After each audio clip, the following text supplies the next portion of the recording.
Mummy ना उठा सुनाई नहीं दे हम अरे पागल मम्मी मर गई नहीं के जिंदा उठा ना उठ पाई बबी अरे उठा तोरा सदमा हो गइल बा हमरे पता बा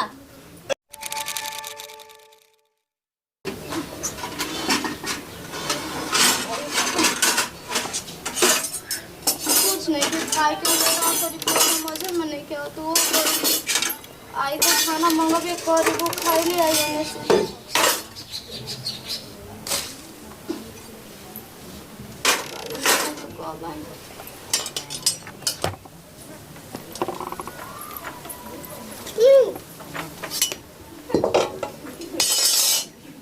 तब नो अब काज ने कब आई हम तक मम्मी खाना दा बैठू अब कहाँ से खाना दी पापा आई हम तब नो हमारा भूख लागल बा अब भूख लागल त हम कहाँ से खाना दी पापा तो गइल बड़न बेचे खातिर का जन वो बिक्री भइल होई कि ना भइल हमनी के कहाँ जाने काहे भगवान ऐसे ताकत कुछ समझ में नहीं के आत बताओ एगो तो गरीब दुखी आदमी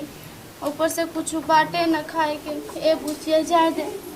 कुछ खाए के नहीं के पापा है नो तो पैसा दी हम तो कुछ मंगाए तो खा ली हां भूख लागल बा कहाँ से खाना दे रे पगली हम कहत नहीं कि पापा यहाँ तो दी हाँ ना अब पैसा घर में बाकी हम कुछ मंगाई काल हो ना देलो परसों हो ना देलो अब हम वहाँ से ही रही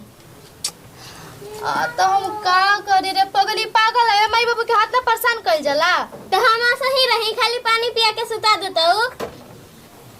ते ही बताओ कि वो पर माई बाबू के हाथ में परेशान कर रे अच्छा लगी माई बाबू के बात मान लीसन कि ना मान लीसन हम कुछ नहीं जानते हम आके दो ना तो हम जाते कहाँ जीबे हां तो हम जाते के हुकी हम मांग के खाई अरे पगली काहे कति मांगबे रे पागल है पापा गोल बड़न तरह कति जरूर कुछ लयन खाए के उनका नहीं के पता कि घर में हमर लड़की भूखे प्यासे तड़पतिया जरूरी भागी लई है ना तो के करे ये मांगे जेबे काहे हमरे के परेशान करे केहू की हम मांगन में तो मिल जाई मुआ दे हमरे के तब तो खाए के मिल जाए नो हम नहीं जाना था हमारे चाहिए बस का करी भगवान कुछ समझ में नहीं के तो मिला कि परेशान करके धो देले बिया हमरे तू ही बताओ कहाँ जाए के घर से खाना मांगे जाए केहू से मांग के लावा बस हमारे चाहिए तो चाहिए अच्छा ठीक बा रुक साला का हम घर में जाए आज एक हफ्ते से बेचाते नहीं के सामान आजो ना बेचाई 1 रुपया जेब में नहीं थी टेम्पू के भाड़ा नहीं था हमारा पैदल आओ 2 किलोमीटर घरे जाए तो बीवी बाल बच्चा का हम खिए कोरोना महामारी में कोनो सामान कहीं नहीं घेबे जा लगा था कि असन के मर जाइम जा एगो तो कोरोना जान लेते बा एगो असन के भूखे आदमी मर जाई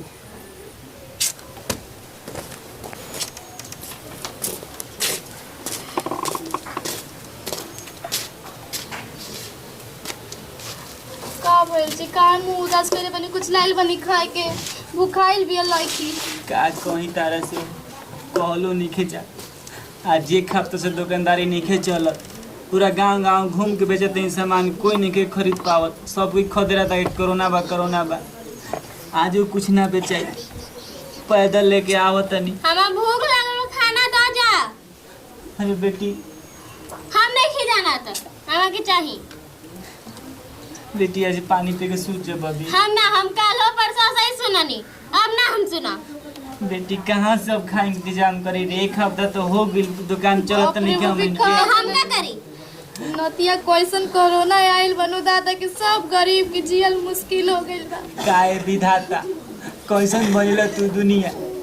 दानव के जैसन मानो ही खाता कोरोना बतावा एगो तो हमनी के रही जाए अपन कमात रही जा खात रही जा लेकिन ऐसा ना आइल कि आदमी के कमैलो खैला पे आफत बहुत गई अरे वो कहे चोकर आपते जी अरे का उतारा नहीं ना बड़ी बेचैनी लेखा होता हमरे की कुछ समझ में नहीं किया तो हम का करें टेंशन से का पार फाटा करे बुझिए सो नाटक मत कर हमें के खाना दो तो दो बस बबी मम्मी के सर कहीं दबा दो हम ना हमें के पहले खाना चाहिए बस तो लड़का वगैरह कुछ समझ में नहीं किया एगो काम करी अगर हमरा कुछ हो जाए ना तो बचिया के ख्याल रखब जी के उसे मांगे के ख्याल बोलो तू कहे से बोलो तारे कुछ ना हम बानी ना देखो ऐसे मत मैं बोलो बड़ी बेचैनी होता जी अरे बा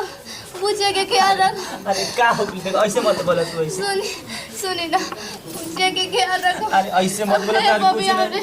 कम से कम भाई तो बिरिया भाई पूछिए के ख्याल रखो जी। कोई सब मंगा के कुछ ना तारा कुछ ना ए बबी अपन ख्याल रखिए बच्चे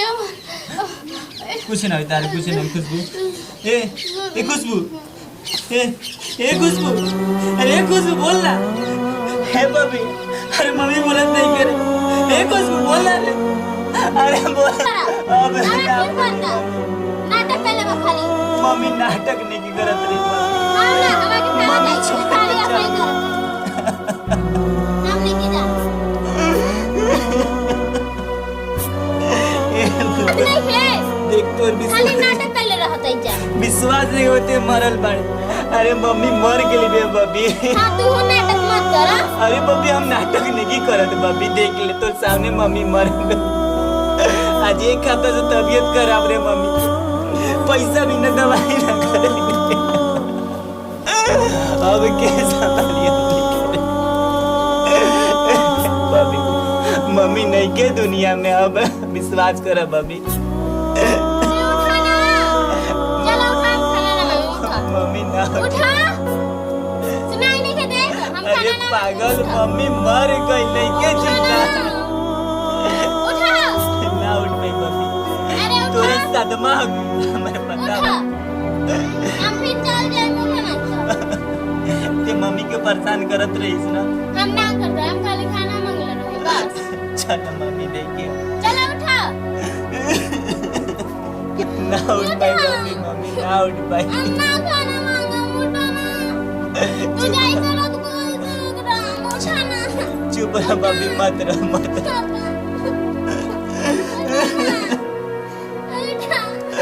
ना उठ पाई मम्मी मम्मी अब जिंदगी भर ना उठ पाई चुप रह मम्मी चुप कट कर